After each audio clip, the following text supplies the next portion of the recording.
I've been coaching elite AAA boys hockey for over 15 years. I've coached at a lot of levels in Ontario, so the GTHL, the OMHA, Tier 2 Junior A, and I've had some involvement in the Ontario Hockey League as well.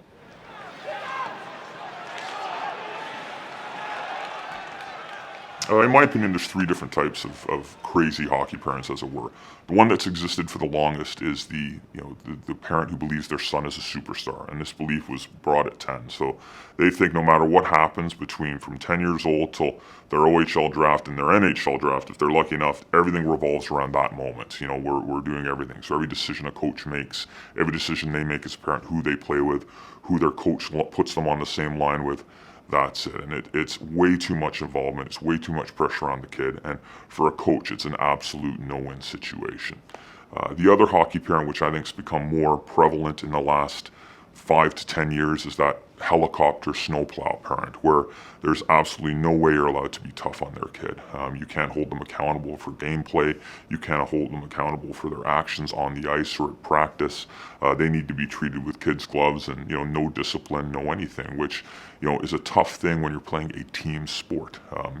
It's there are rules on teams, there are accountabilities on teams, and there's many parents who, as soon as they don't agree with what you've done to their child, the fallout is pretty extreme and aggressive, as a matter of fact. And I think that's one of the main things that's leading to kids, to both coaches and kids, leaving the game. And then the parent that is most common, and a lot of parents will deny that they are this parent, they're that heavy comparison parent, the parent who's unwilling to recognize where their child is on the quote-unquote pecking order or ranking list of their team. Their child might agree, I'm going to play a certain role for this team, but they're always comparing them to the kids who are a little bit more elite, the superstars. So they want to know, why doesn't my son get to play with little Johnny, who's on the first line? Why doesn't my son get more power play time? Why doesn't my kid? And they always build in the excuses for their child, look to create turmoil that doesn't exist on the team, be it politics, coach giving favors to friends, coach giving favors for financial reward. That's become a huge problem. And you'll see it if you go in any rink, people in corners mingling, talking, and making those comparisons as it were fair or unfair. Then, of course, there's the old good hockey parent, the one that drops them off at the rink, pays their bills on time, and you don't really hear from them too much, except when they have coach-parent meetings where it's just a progress report. Those used to be the norm. Unfortunately, though, they're just not the norm anymore. I do think, as coaches, we certainly try to fill our teams with parents like that, but over the course of the season, you'll generally find these other types of parents move in.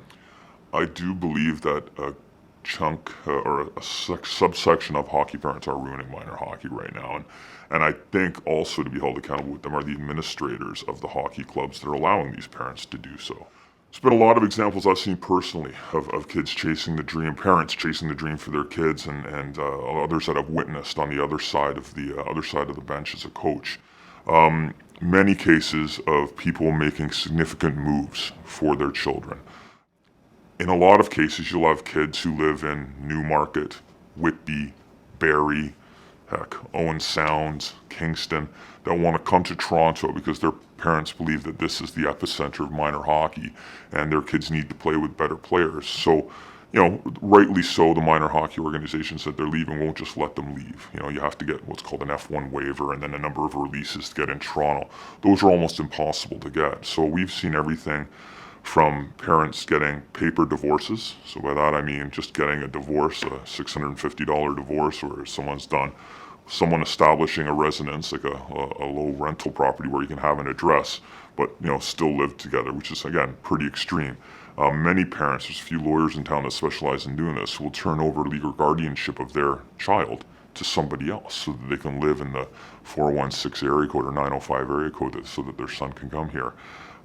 In many cases, paying thousands and thousands of dollars to go to elite schools like Hill and Peak, which have residential programs and elite hockey programs, but they're doing that so that their son can just simply play in the Greater Toronto Hockey League, and I think it's a bit crazy. The other thing that you'll see, and people around the GTHL deny it, but if you look at AAA, I guarantee you, from minor Atom through to minor midget, Midget's a different example. It's kind of, in my opinion, the purest hockey in Toronto. But from minor atom to minor midget, I guarantee you that over half of the teams, and I mean that literally, over half of the teams have a significant parent who is a significant financial backer of what's going on. They're paying either a coach or a significant amount of sponsorship. And I'm talking in the tens of thousands of dollars so that their son can play on that team. And unfortunately, in many cases, most cases, their son probably wouldn't make that team based on their skill level. So in essence, they've leased the team, as it were, or they've bought their son a spot on the team, and it's far too prevalent.